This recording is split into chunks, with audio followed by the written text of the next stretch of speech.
Ya, di depan gua sudah ada Shogun SP125 FD dan Suzuki Satria FU150 Build Up.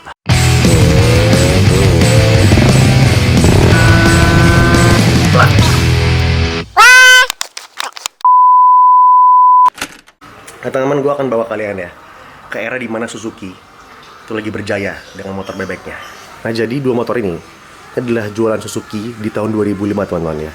Ini sama-sama build up dari Thailand. Nah, di sebelah kiri gue ini adalah Suzuki Shogun SP, teman-teman ya. Ini Shogun SP generasi pertama ya, yang tipe FD 125cc. Dan di sebelah kanannya adalah Suzuki Satria FU 150 ya. Nah, di tahun-tahun ini ya, 2005 ini ya, ini memang menurut gue mungkin puncak-puncak atau mungkin masa terakhir Suzuki Jaya gitu. Jadi bisa dibilang setelah produk-produk ini nggak ada lagi produk Suzuki yang bersinar ya, karena apa namanya ya, bisa dibilang makin kesini apalagi eranya Matic makin populer. Menurut gue Suzuki itu nggak bisa ngimbangin, meskipun dia pernah punya dua produk andalan ya, yaitu Suzuki Speed dan Suzuki Skywave, cuman tidak bisa bersaing. Nah, cuman untuk kedua produk ini menurut gue adalah produk terakhir yang bisa bersaing dengan kompetitornya gitu. Jadi Suzuki Shogun ini punya direct kompetitor Supra X125. FU-CBU ini adalah pemimpin pasar, karena zaman dulu ayam jago itu belum banyak yang masukin ke Indonesia gitu. Kita bisa mulai ya dari segi desain mungkin ya. Jadi kita ngomong ke Shogun dulu deh. Nah, dari segi desain, Shogun ini menurut gue cukup ganteng ya. Jadi dibanding kompetitor kayak Supra X125 dan lain-lain ya gitu ya. Ini menurut gue adalah bebek 125cc yang paling sporty desainnya dan fiturnya, teman-teman gitu. Jadi contoh ya, misalkan dia udah dual tone dan dengan stripping yang sporty, terus menggunakan double disc brake ya, depan belakang, dan juga sudah menggunakan kopling manual ya. Dan disc brake ini gede ya, dia sharing platform sama si Satria FU ini. Dan saking pengen kelihatan sportinya gitu, sampai ini aja nggak dikasih starter elektrik gitu, jadi cuma untuk engkol doang. Engkol doang dikasihnya. Dan untuk koper giginya atau perselingnya dia ala-ala motor sport ya, satu ke depan, 2, 3, 4 ke belakang semua gitu. Jadi benar-benar menyasar target market pria muda atau remaja yang memang suka kecepatan gitu. Ini juga output tenaganya di kelas yang paling besar gitu. Kalau kita lihat lagi dari kompetitornya, yaitu Supra 125, ini tuh tenaganya 9,84 HP. Nah, kalau misalkan Supra 125 itu 9,3 HP. Jadi memang lebih unggul di atas kertas maupun di lapangan gitu ya. Ini memang lebih kencang mesinnya gitu. Dan motor ini di kelasnya satu-satunya yang pakai kopling manual untuk pada zamannya ya. Jadi kompetitor-kompetitor lainnya belum memasangkan kopling manual ke motor jualannya waktu itu. Supra 125 itu dia udah double disc brake ya, cuman belum ada kopling manual lah, jadi masih pakai kopling sentrifugal. Sedangkan Shogun FD ini dia punya versi yang kopling manual seperti ini dan versi yang kopling sentrifugal biasa. Nah, kita beralih ke Suzuki Satria FU ini. Jadi ini udah di-convert bodinya ke Suzuki Rider yang versi Thailand. Ya, strippingnya udah pakai Rider juga. Terlepas dari itu, motor ini adalah pendobrak di pasar Indonesia waktu itu. Jadi dia adalah motor M jago, atau bisa dibilang kategori underbone ya. Underbone dengan mesin terbesar 150cc di OHC dan 6 speed. Jadi di zamannya belum ada yang pakai mesin seperti itu kecuali motor ini, Suzuki Satria FU. Dari bahasa desain strippingnya pun kita bisa lihat ya, di tahun 2005 ini kurang lebih bahasa desainnya sama ya. Sportinya tuh mirip gitu, desain strippingnya. Perpaduan warnanya, tabak-tabakan warnanya, dan juga model grafisnya itu mirip. Memang di set untuk motor yang pengen kelihatan sporty, teman-teman. Untuk kaki-kakinya mirip ya sama si Shogun ini. Jadi ini velg dan disknya bisa tuker-tukeran ya, sama plug and play. Tuh ya, dia depan belakang sama speknya pun sama gitu. Bedanya cuman kalau si FU ini dia pakai shock breaker teleskopik panjang seperti motor sport ya. Jadi kelas ayam jago, dan di belakang dia pakai monoshock seperti ini. Ya, dia pakai monoshock ya. Tapi bedanya kalau misalkan si Shogun ini, walaupun dia udah pakai double disc brake dengan velgnya sama, cuman dia masih model bebek depannya, teleskopik pendek, motor bebek. Dan juga shock breaker belakangnya masih dua ya. Tuh, dual shock breaker kanan kiri gitu. Untuk desain knalpotnya sama tuh. Jadi knalpotnya sama, tabung chrome full size seperti ini. Bedanya dia ada pelindungnya di SP karena dekat sama footstep belakang. Jadi takut kalau menempel nanti meleleh gitu. Nah kalau di FU dia tidak memakai pelindung atau tameng di knalpotnya karena jauh, tuh cukup jauh jarak dari footstep ke knalpotnya. Tapi modelnya mirip-mirip teman-teman. Di speedometernya juga sama ya, ini dia menggunakan perpaduan analog dan digital ya. Kalau di sini speedometer analog dan odometer digital beserta fuel meternya. Kalau di Satria FU yang analog adalah tachometer atau RPM-nya, speedometer dan lain-lainnya di panel digital. Dan juga ya, ini mesinnya kalau di FU ini kelihatan banget padat ya, apalagi kalau pakai versi yang Thailand ini, yang Raider. Dia itu shroudnya terpisah ya. Kalau yang versi Indonesia kan dia nyambung dari atas sampai bawah, itu dia nyambung menutupi si mesin. Kalau di Raider 150 yang Thailand ini, itu dia terekspos ya mesinnya, jadi kelihatan banget mesinnya keker banget gitu. Meskipun masih pakai oil cooled dan pendingin udara gitu, dia justru malah terlihat keker karena ada sirip-siripnya kecil-kecil ini gitu.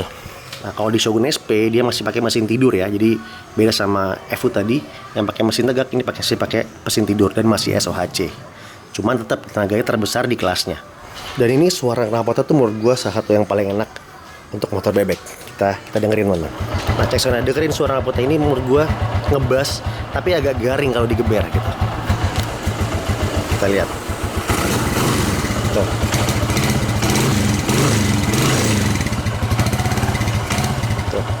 Nih teman-teman, suaranya begini. Kalau idle, kalau dibayar beli udah begini suaranya.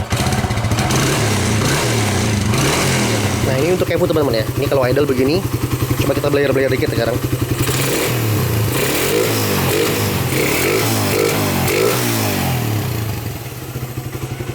Tuh ya, suara enak ya. Garing-garing gimana gitu. Jadi kurang lebih seperti itu teman-teman ya. Untuk dua motor ini. Jadi Suzuki itu pernah gitu ya bikin motor yang menurut gua itu masuk banget sama selera Indonesia gitu. Bikin motor tuh mereka tuh motor bebeknya gitu ya. Kita ngomong motor bebeknya mereka ini itu memang apa ya namanya ya, mereka punya karakter gitu. Jadi kedua motor ini menurut gua punya soul yang sama ya. Motor kecil dan bertenaga serta stylish gitu. Jadi sporty style lah kita menurut gue. Kita bisa lihat ya, tadi kita udah kelilingin dua motor ini. Dan menurut gue ini adalah kembali lagi gitu, gue ulang lagi.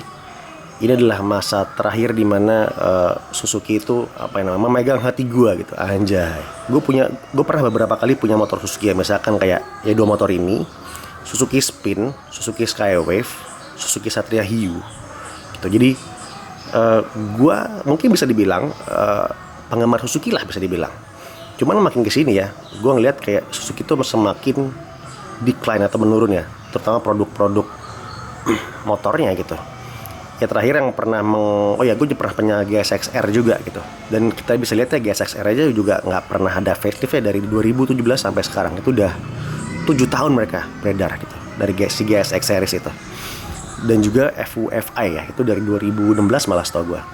Itu belum pernah ganti model gitu. Jadi masih di generasi yang itu terus gitu.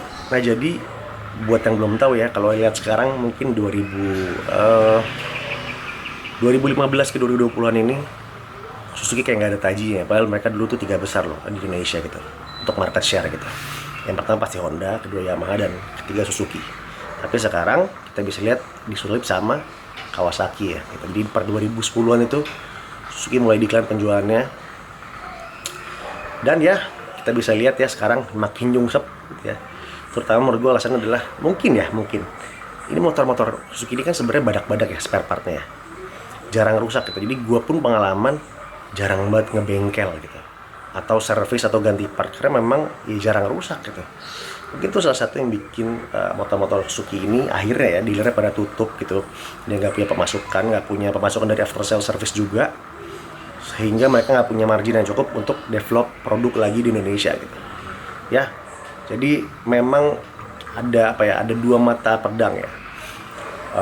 Ketika kita jual produk yang terlalu awet gitu, atau terlalu handal ya, malah after salesnya terkorbankan sehingga mereka tidak bisa dapat pemasukan yang layak juga, mungkin gitu. Ini analisa gembel gue lah gitu. Kalau kita lihat brand-brand sebelah yang memang market secara lebih besar ya, mungkin mereka lebih cerdik untuk ngakalin gimana supaya after sale service-nya itu juga tetap cuan gitu. Nggak salah gitu, karena memang itu cara bertahan hidupnya masing-masing brand gitu. Ya memang menurut gue kalau misalkan ngomongin Suzuki ini sayang banget ya, sayang banget karena menurut gue secara produk kualitasnya bagus.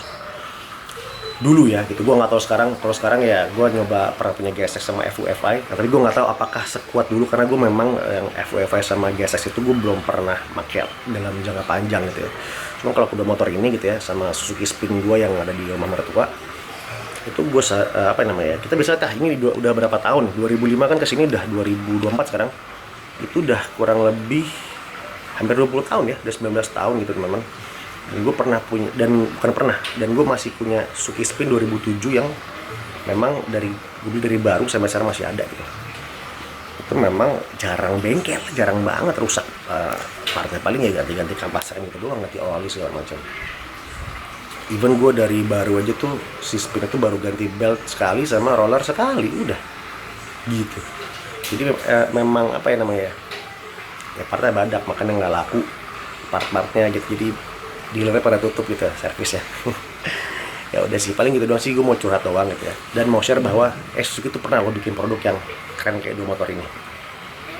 Karena mereka pernah bikin produk yang apa ya, di mata tuh nggak jelek gitu, beda banget sama sekarang yang memang secara desain malah yang dijual produk-produk dari India ya gitu ya, memang mungkin bisa dibilang tidak sesuai dengan selera market di Indonesia gitu. Oke teman, kalau gitu sampai sini palingnya curahan hati gua. Semoga bermanfaat konten ini. Terima kasih udah nonton, jangan lupa subscribe, like, dan kalau mau komen silahkan komen di bawah teman-teman.